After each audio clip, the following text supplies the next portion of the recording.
कभी रुक्मिणी कृष्ण का नाम कोई नहीं बोलता। क्यों नहीं बोलता? क्यों नहीं बोलता? रुक्मिणी द्वारकाधीश बोलेंगे, लेकिन रुक्मिणी कृष्ण कोई नहीं बोलता। राधा कृष्ण सारे बोलते हैं। क्यों बोलते हैं? एक बार सब 16,108 महारानियां भगवान द्वारकाधीश से बोलने लगी कि आप कभी कभी सोते हो तो आपके मुख से राधा राधा राधा निकलता है। ये राधा कौन है? हम 16,108 महारानी आपकी सेवा करती है, हमारा नाम कभी नहीं निकला किसी का भी। ना रुक्मिणी निकला, ना सत्यभामा निकला, ना जामवंती निकला, ना लक्ष्मण निकला, ना सत्या निकला, ना मित्रबंधा निकला। किसी का नाम ने कभी आपने लिया राधा राधा। ये रात को आप जब सोते हैं तो ये नाम बोलते हैं, कौन है हमें भी बता दो। तो भगवान ने कहा, ब्रज में रहने वाली एक ग्वालिन है, वृषभानु ग्वाले की पुत्री है, कीर्तिदा की पुत्री है, इसका नाम राधा है। तो कभी हमें भी दर्शन कराओ, मिलाओ। तो ठीक है।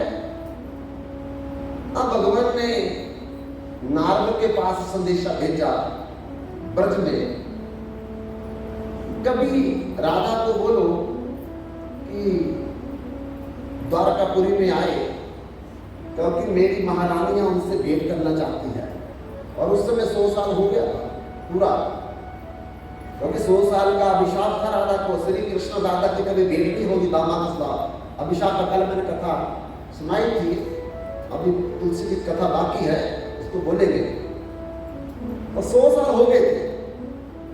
तब भगवान श्री कृष्ण ने एक बार नारद के हाथों संदेश भेजा, राधा को द्वारकापुरी में मेरी 16,108 महारानियां भेंट करना चाहती है। तब श्रीमती राधा रानी को नारद जी लेकर के आए।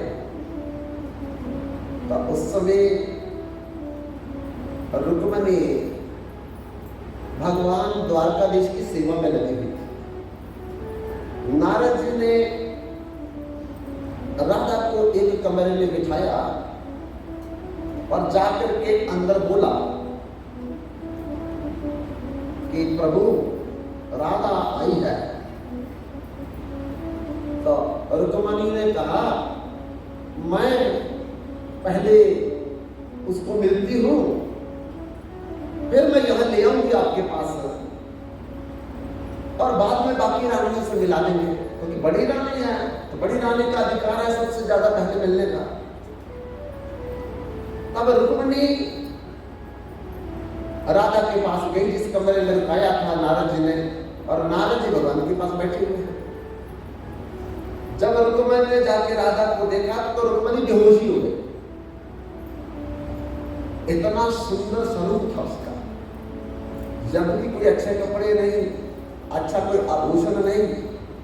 बंधुओं, जिसका रंग काला है वो कितने भी आभूषण डाले, वो कितने भी बढ़िया कपड़े डाले, पर रंग गोरा तो नहीं होगा।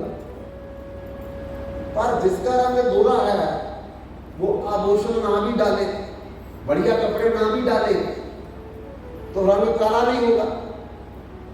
सुंदरता नेचुरल होती है।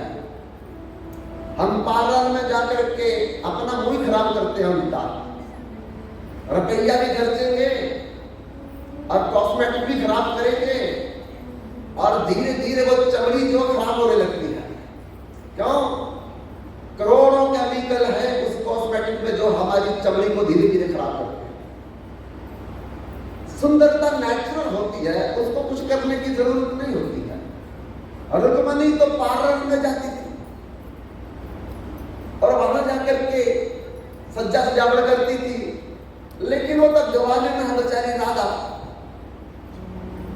दवालों के घर में कहाँ पार्लर में जाना है, कहाँ कोई पाउडर क्रीम लगाना है, कहाँ कोई गहरी तुलसी की माला पहनी है, तुलसी के कानों में कुंडल पहने हैं, वो सब कुछ तुलसी का ही है। पर नेचुरल ब्यूटी है। बेहोश हो गई रुक्मिणी, देख करके बेहोश भी हो गई। अरे राजा को तो डर हो गया, क्या हो गया। अब बहुत समय आकर के रुक्मिणी को होश आया और होश में आकर के मन में सोचा कि अगर द्वारकाधीश का राधा से मिलन होता तो द्वारकाधीश हमारा त्याग कर देंगे, हमें छोड़ देंगे और राधा को ही संग में रखेंगे। तो क्या किया, राधा किसी प्रकार से द्वारकाधीश से मिल ना पाए तो दूध गर्म गर्म लाया और गर्म गर्म दूध ला करके राधा के हाथ में दिया और दे करके बोलने लगी कि ये द्वारकाधीश का प्रसाद है, अर्थात भोग लगा दिया, प्रसाद है। और श्रीमती राधा रानी ने जब ये सुना कि प्रसाद है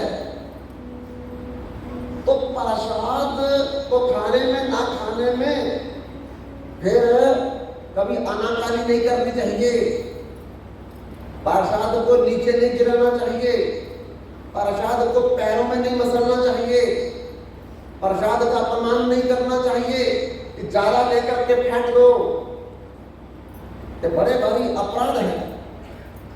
उतना ही लो जितनी जरूरत है, उतना ही खाओ जितना डाइजेस्ट होगा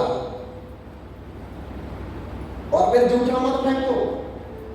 ये छोटे छोटे अपराध हमारी भक्ति को नष्ट करते हैं। इसलिए बंधुओं, जब रुक्मिणी ने बोला कि ये भगवान को भोग लग गया तो भगवान ने जब पी लिया तो राधा ने यही नहीं देखा कि ये गर्म गर्म है, तुरंत पी लिया। अब तुरंत पी लिया तो बंधुओं, अब गर्म गर्म दूध में तो भगोने बढ़ जाने। रुक्मिणी ने यही सोचा था कि इसका मुख जल जाए, छाले पड़ जाएं और फिर इसका चेहरा बदल जाए और चेहरा बदलने से इसकी सुंदरता खत्म हो जाए और जब सुंदरता खत्म हो जाएगी तो भगवान को रखेंगे इसको, अंदर में कपट है। तो श्रीमती राधा ने ये नहीं देखा, उन्होंने तो देखा कि श्री कृष्ण का प्रसाद है और झट पे उसको गरम गरम ही निकल लिया। वो जैसे मीना के पास राणा ने कई कुछ भेजा था और मीरा ने प्रसाद शब्द सुन करके ही उसको ग्रहण कर लिया, लेकिन बाद में वो क्या बन गया, जहर अमृत बन गया, सर्प फूलों की माला बन गई।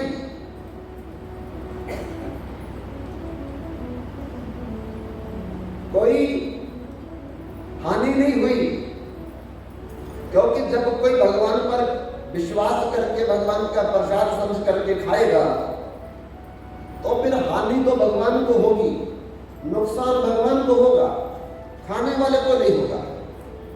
इसलिए मीरा का एक भजन है जिसमें यह बताया है कि कैसे जहर का प्याला अमृत हो गया।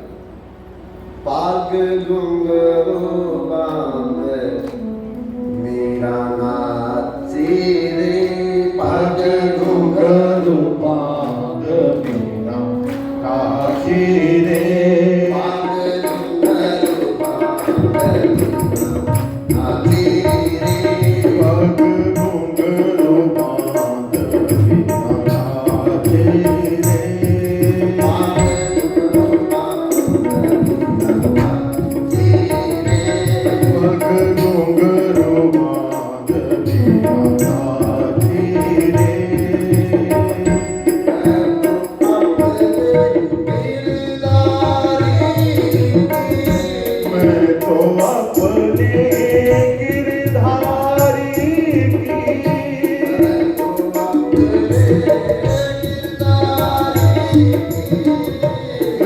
को अपने गिरधारी की आप ही बन गई दासी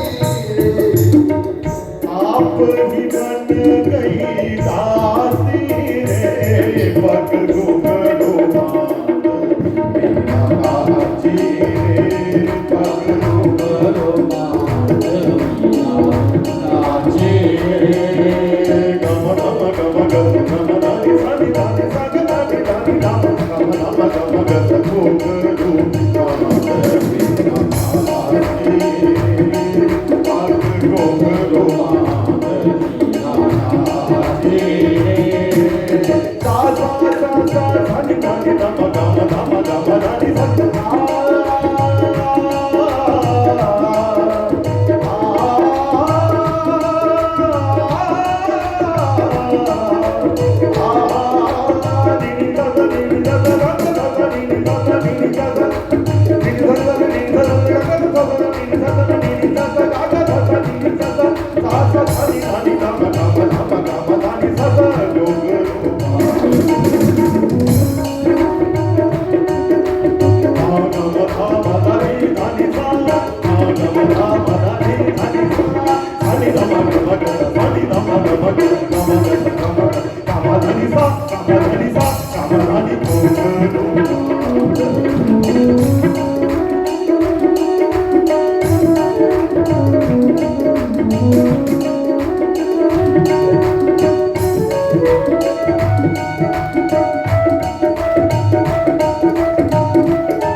लोग कहे मीरा हुई रे भावरी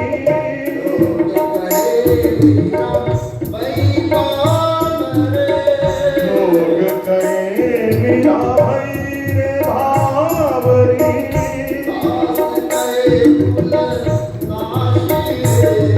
ओ सास कहे कुल नाश रे पग घुंघरू बांध मीरा जी पग घुंघरू बांध मीरा जी रे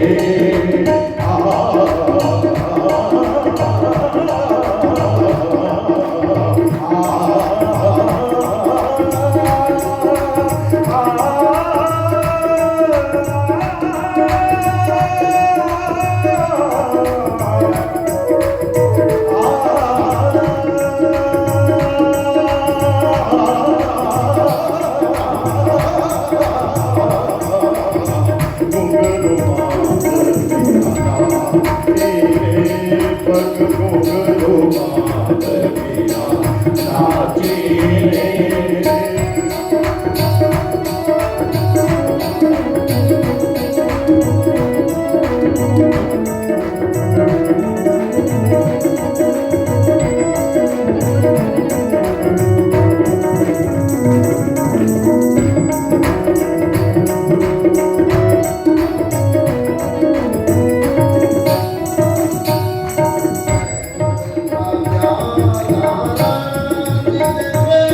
शहर का प्याला राणा जी ने भेजा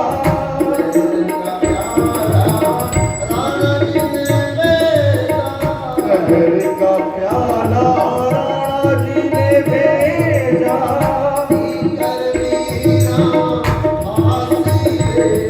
ओ पीकर मीरा हाथी रे पग घुंघरू बांध मीरा पग घुंघरू बांध मीरा नाची रे गम गम गम गम गम धनी धम धनी धनी धम धम धम धम सा सा सा धनी धनी धम गम धम धम धनी धनी धनी धनी धम गम धम धम धनी धनी गम धम धनी धनी धम गम धम धनी धनी धम धनी धम गम धनी धम गम गम गम गम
सर्पों की पेटी भेजी, इसमें शालिग्राम है, लेकिन जैसे मीरा ने खोली फूलों का हाथ हो गया।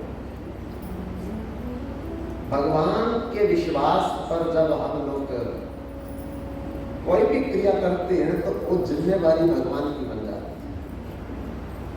जब तुझसे न सुलझे तेरे उलझे हुए धंधे, भगवान के विश्वास पे छोड़ दे ये बंदे, वही तेरी मुश्किलें आसान करेगा। जो तू ना कर सका वो भगवान करेगा। श्रीमती राधा रानी ने वो गरम गरम दूध पी लिया, लेकिन बंधुओं गरम गरम दूध दे करके रुक्मिणी तो चली गई। अब तो इसका चेहरा बिगड़ जाएगा। इसकी तबीयत बिगड़ जाएगी, और जब तबीयत बिगड़ जाएगी तो इसको वापस भेज देंगे। लेकिन बंधु, वो भगवान की जिम्मेदारी थी, क्योंकि भगवान का प्रसाद समझ करके जब हम खाएंगे तो फिर वो मीठा ज्यादा हो या मिर्च ज्यादा हो, वो भगवान अपने ऊपर ले लेते हैं। जब रुक्मिणी भगवान के पास गई और भगवान को जाकर के देखने लगे तो भगवान के सारे शरीर में छाले पड़ गए। जाकर के पूछने लगी कि स्वामी ये क्या हुआ? अभी जब छोड़ करके गई थी तो ठीक थे, अभी सारे मुख में शरीर पर छाले दिखाई दे रहे हैं। तो भगवान ने कहा मुझे क्यों पूछती हो रुक्मिणी, अपने को पूछो। बोला मैं अपने को क्या पूछूं? अरे राधा को तुमने जो दूध दिया गरम गरम, मेरा प्रसाद बोल करके उसने प्रसाद समझ करके गरम गरम दूध पी लिया है, तो उसके हृदय में कौन बैठा? मैं बैठा। अब गरम दूध का असर मेरे को हुआ, राधा को नहीं हो सकता। लेकिन तुमने जो कार्य किया अच्छा नहीं किया। आज मैं तुम्हें अभिशाप देता हूं, कभी भी मेरे साथ तुम्हारा नाम नहीं जुड़ेगा। जब भी कोई कृष्ण का नाम लेगा तो राधा का नाम जुड़ेगा। तब से बंधुओं, राधा कृष्ण तो सभी कोई बोलते हैं, लेकिन रुक्मिणी कृष्ण कोई नहीं बोलता है। इसलिए प्रसाद जो है इसकी अनंत महिमा है। उस ब्राह्मण ने भोजन तैयार करके पत्तल में पधराया उस भोजन को, और साथ में मिट्टी का कटोरे में जल रखा, दोनों में सब्जियां रखी, लेकिन गर्म भोजन होने के कारण उसमें पत्ता नहीं डाला। पत्ता तो जल में डाला, जल लेकर के पत्ते से सब में छिड़काव कर दिया। और हमें भी ऐसे ही करना चाहिए। और फिर आगे बैठ करके आंखें बंद करके हाथ जोड़ करके भगवान से प्रार्थना करने लगे। पत्रम पुष्पम फलम तोयम जो में भक्त्या प्रयच्छति तदहं भक्त्या उपहरि अशनामि पर्यातात्मना। हे प्रभु, आप गीता में कहते हैं कि कोई भी प्रेम से आपको फल, पत्र, अन्न, जल, दूध, मिठाई अर्पित करता है, आप मनुष्य का रूप धारण करके उसको खाते हैं, और मैं आपको भोग लगा रहा हूं, प्रेम से इसे ग्रहण करें। बंधुओं, जैसे उस ब्राह्मण ने अपनी आंखें खोली मंत्र बोलने के बाद, तो ब्राह्मण क्या देखता है? भगवान तो आए नहीं, लेकिन सच्ची देवी मिशन का छोटा पुत्र निमाई दोनों हाथों से खा रहा था। तब उसे खाते देख करके ब्राह्मण चिल्लाया, शोर डालने लगा, अरे मेरा भोग को जूठा कर दिया आपके बालक ने। जब जोर जोर से बोलने लगा तो मां भी दौड़ी, बड़ा भाई भी दौड़ा, पिता जगन्नाथ मिश्र भी दौड़े। क्या हुआ ब्राह्मण देवता, क्या हुआ? अरे आपके छोटे बालक ने ये मेरा भोग को नष्ट कर दिया। तब उन्होंने डांटा, निमाई को पकड़ करके बड़े भाई ले गए दूर, और ब्राह्मण तो कहते हैं कि गलती हो गई, हमने ध्यान नहीं दिया, ये बड़ा शरारती है। अब दूसरी बार भगवान को भोजन बना करके भोग लगाओ। उस ब्राह्मण ने कहा शायद आज मेरे भाग्य में व्रत उपवास लिखा है, इसीलिए ये बालक ने मेरा लगा हुआ भोग नष्ट कर दिया, आज मैं ऐसे ही सो जाऊंगा। लेकिन जगन्नाथ मिश्र और सची देवी मिश्र ने कहा आप हमारे घर में अतिथि हो और अतिथि घर में भूखा सो जाए तो सारा दोष हमें लगेगा, इसलिए अगर कहो तो हम बना दें आपको। लेकिन ब्राह्मण ने कहा कि हम किसी के हाथ का बना हुआ नहीं खाते, तो फिर खुद बना दो आप। ब्राह्मण ने दूसरी बार भोजन तैयार किया, रात के 12 बज चुके थे और फिर पत्थर पर सजा करके और तुलसी का जल का छिड़काव किया, आंखें बंद करके फिर यही मंत्र बोला, पत्रम पुष्पम फलम तोयम जो मे भक्ता परियच्छति तदहं भक्त्या उपहृत नाम पर्याप्ता। और फिर आंखें खोल करके देखा वो छोटा उनका बेटा पता नहीं कहां से आ गया, फिर दोनों हाथ से खा रहा था। ये देख कर तो फिर ब्राह्मण ने छोड़ डाल दिया, अरे दूसरी बार भी मेरा भोग नष्ट कर दिया आपके छोटे बालक ने। फिर मां दौड़ी, पिता दौड़ा, बड़ा भाई दौड़ा और बालक को पकड़ करके एक थप्पड़ लगा दिया मां ने। अरे इतना शरारती हो गया, तेरा तो पहले भी डांटा था, वो ब्राह्मण का बार बार भोग को जूठा कर रहे हो। सब पकड़ करके उसको कमरे में बंद कर दिया और दंपत्ति ने आकर के कहा कि ब्राह्मण देवता अब की बार ये बालक नहीं आएगा, आप भोजन तैयार करके तीसरी बार भोग लगा लो, भूखा मत सोना। ब्राह्मण ने बड़ा कहा कि आज मैं भूखा सो जाऊंगा, शायद मेरे भाग्य में भगवान ने आज व्रत लिखा है। लेकिन जगन्नाथ मिश्र और सच्ची देवी मिश्र ने बार बार निवेदन किया, तो तीसरी बार उसने बनाया और बना करके रात के 2:30 बजे फिर पत्थर पर भोजन सजा करके और तुलसी जल छिड़काव करके यही मंत्र बोला, पत्रम पुष्पम फलम तोयम जो मे भक्ता परियच्छति तदहं भक्त्या उपहृत अस्नामि पर्याप्तात्मना। जब आंखें खोली वो बच्चा फिर तीसरी बार खा रहा था। बंधु अब तो उस ब्राह्मण की हालत खराब हो गई कि 3 बार भी इस बालक ने मेरे लगाए हुए भोग को जूठा कर दिया। तब शोर डालने लगा ब्राह्मण, लेकिन उस समय तो सची देवी भी सोई थी गहरी निद्रा में, जगन्नाथ मिश्र भी गहरी निद्रा में सोए थे और उनका बड़ा भाई भी विष्णु को गहरी निद्रा में सोया था। किसी ने उस ब्राह्मण का शोर नहीं सुना तो वो बालक ही ब्राह्मण को बोलने लगा, अरे बार बार क्यों चिल्लाते हो? बोले इसलिए कि तुम मेरे लगाया हुआ भगवान को भोग जूठा कर देते हो। तो लड़के ने कहा, अरे बार बार तुम जब बुलाओगे तो बार बार आकर के मुझे जूठा ही तो करना पड़ेगा। बोले तुमको थोड़ी बुलाता हूं, मैं तो भगवान को बुलाता हूं। तो उसी समय उस बालक ने 8 भुजा वाला रूप दिखा दिया ब्राह्मण को,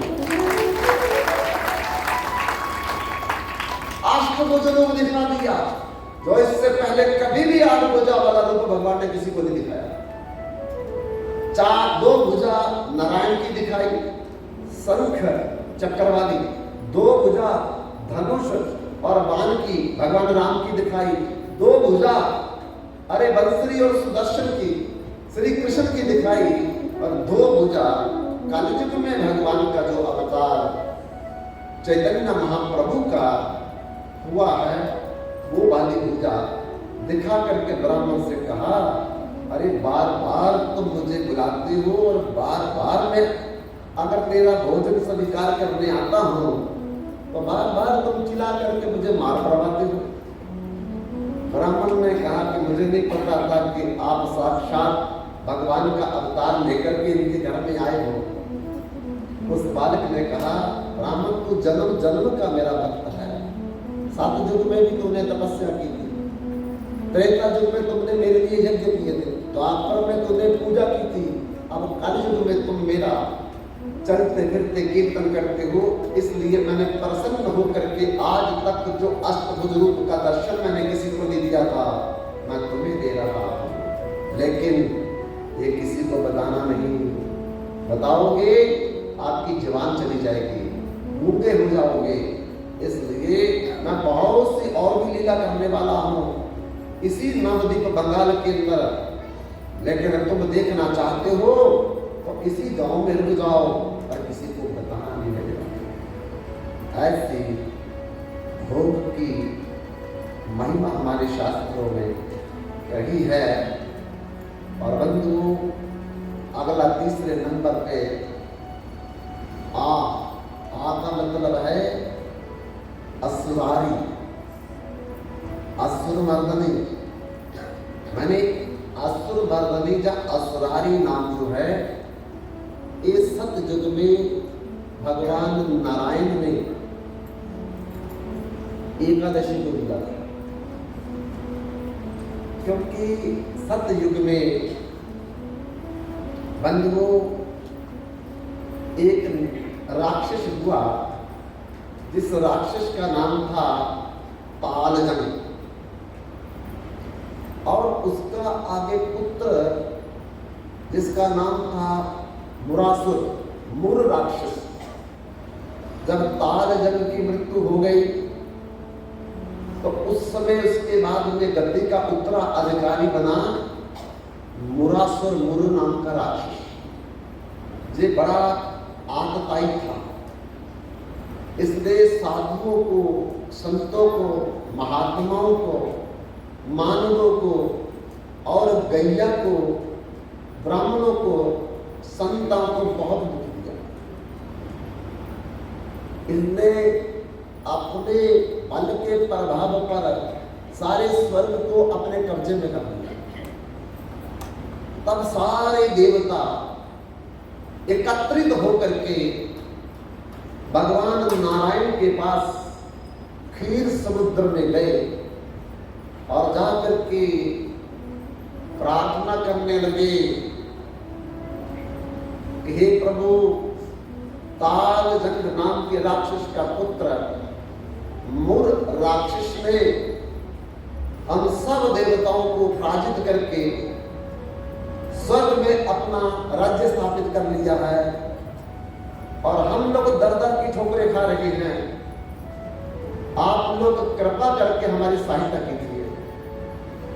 भगवान ने कहा ठीक है, हम अपनी नारायणी सेना लेकर के इस मुर का वध करेंगे।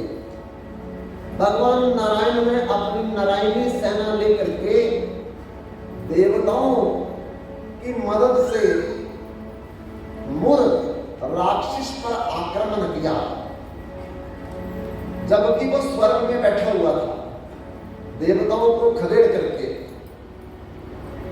लेकिन 10,000 वर्ष तक युद्ध चलता रहा। अस्त्र भी खत्म हो गए, शस्त्र भी खत्म हो गए, सेनाएं भी खत्म हो गई दोनों तरफ की। लेकिन ना भगवान युद्ध जीत पाए, ना मुर राक्षस को हरा पाए। तब भगवान थक गए। 10,000 अरे देवताओं के वर्ष, दिव्य वर्ष तक युद्ध हुआ, हमारे तो करोड़ों वर्ष हो जाएंगे, इतना लंबा युद्ध हुआ जिसे देवासुर संग्राम कहते हैं। तब भगवान ने देवताओं से कहा कि मैं थक गया हूं युद्ध करते करते और मैं थोड़ा विश्राम करना चाहता हूं। विश्राम करने के लिए राधे राधे गोविंद गोविंद राधे राधे आगे आगे पीछे जगह नहीं है, आगे राधे राधे गोविंद गोविंद राधे राधे गोविंद गोविंद राधे राधे राधे गोविंद राधे राधे गोविंद गोविंद राधे राधे राधे गोविंद राधे राधे गोविंद गोविंद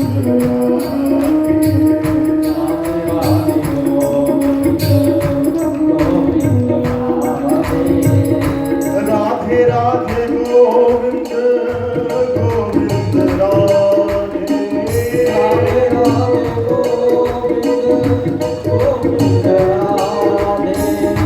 राधे राधे गोविंद गोविंद राधे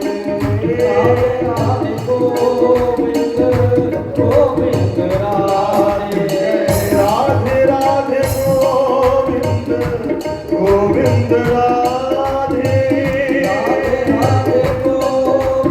गोविंद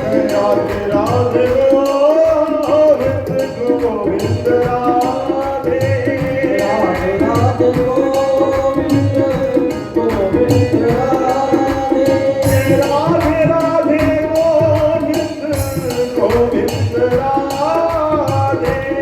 राधे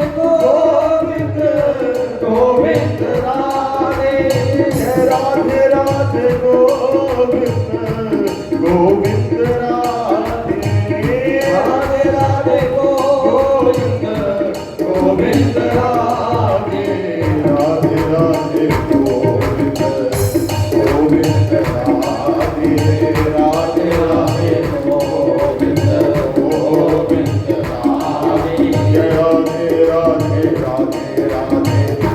गोविंद गोविंद राधे राधे राधे गोविंद गोविंद राधे राधे राधे गोविंद गोविंद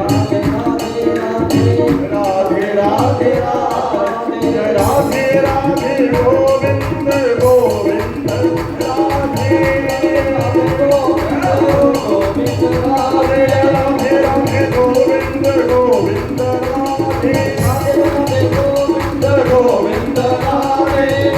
राधे गोविंद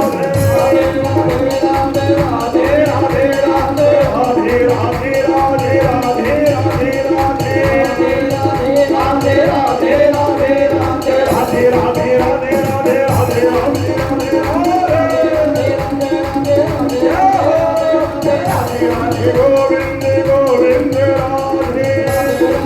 गोविंद गोविंद राधे राधे राधे गोविंद गोविंद राधे राधे राधे गोविंद गोविंद राधे राधे राधे राधे राधे राधे राधे राधे राधे राधे अब मैं कुछ समय विश्राम करना चाहता हूँ। मेरी थकावट दूर हो जाए, कोना में युद्ध कर सकूं, तो भगवान ने आराम करने के लिए बद्रीनाथ धाम की यात्रा की। और बद्रीनाथ धाम में जाकर के सिंगा नाम की गुफा में, जो कि लगभग 12 योजन लंबी है, अंदर लगभग 150 किलोमीटर अंदर लंबी है। कहते हैं कि इसी बद्रीनाथ गुफा से बड़े बड़े संत साधु योगी हरिद्वार जाके निकलते थे। बद्रीनाथ से अंदर से रास्ता था इस गुफा में, और हरिद्वार जाके निकलते थे। उसी गुफा में भगवान जाकर के विश्राम करने लगे। लेकिन मूर नाम राक्षस के गुप्तचरों ने बताया, मूर से अभी भगवान का वध करने का बहुत अच्छा अवसर है हमारे पास। पूछा क्यों? बद्रीनाथ सिंगा नाम की गुफा में वो सो रहे हैं, और सोए हुए ही नारायण का वध कर डालो। मूर नाम राक्षस तुरंत वहां पहुंच गया, और पहुंच करके जिस जगह पर भगवान सोए थे, अपनी तलवार निकाल करके भगवान को मारने लगे। और उसी समय भगवान के शरीर में एक कन्या ने जन्म लिया,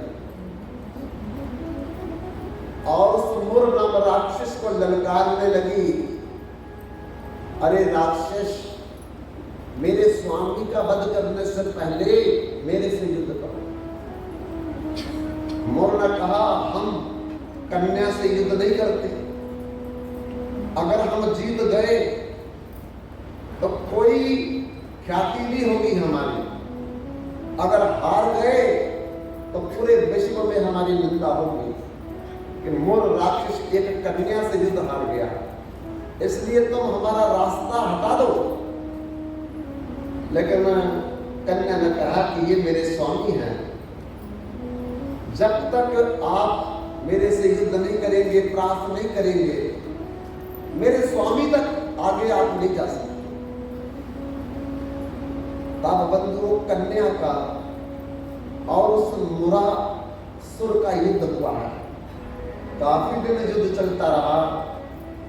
आखिरी में जिसको भगवान नारायण नहीं मार सके, उसको उस कन्या ने मार दिया। और जैसे वो राक्षस का शरीर जमीन पर गिरा, बड़ी भारी आवाज, विस्फोट हुआ, और उसी समय नारायण भगवान की जाग खुल गई, और देखने लगे उठ करके कि राक्षस मरा, जिसको मैं नहीं मार सका, और एक कन्या भी पास में खड़ी है। भगवान ने उस कन्या से पूछा कि देवी, तुम कौन हो? और जिस राक्षस का वध मैं नहीं कर सका, इसका वध किसने किया? तो उस कन्या ने कहा, स्वामी, मैं आप ही के शरीर से प्रकट हुई हूं, आपकी शक्ति हूं, और आप ही की कृपा से इस राक्षस का वध हुआ है। उस कन्या ने अपना नाम नहीं लिया, भगवान का नाम लिया। बंधुओं, ये बहुत बड़ी शिक्षा है हमारे लिए कि जब भी कोई अच्छा काम हो जाए तो ये बोलो भगवान ने किया, ये मत बोलो कि मैंने किया, क्योंकि अंदर बैठे हुए भगवान ही हम लोगों को बोलने की शक्ति दे रहे हैं, सुनने की शक्ति दे रहे हैं, देखने की शक्ति दे रही है, कुछ काम करने की शक्ति दे रहे हैं। और जब भगवान अंदर नहीं रहेंगे तो फिर हाथ तो रहेगा, उठेगा नहीं, आंख तो रहेगी, देखेगी नहीं, कान तो रहेंगे, सुनेंगे नहीं। तो मैं कौन कर रहा है? करे करावे आपे आप ना कुछ मानस दे के, भगवान ही सब कुछ कर रहे हैं, हमारे हाथ में कोई ताकत नहीं है। राम कीन चाही सो होई, करे अन्यथा अस नहीं। भगवान जब चाहेंगे तो हमारे से कुछ करवाते हैं, हमारे अंदर क्या हिम्मत है। तो इसलिए बंधुओं, जब भी कोई अच्छा कार्य हो जाए हमारे से, तो उस समय ये कहो भगवान की कृपा से ऐसा हो पाया। और जब कोई निंदनीय कार्य हो जाए तो उस समय कहो मेरे से हुआ है।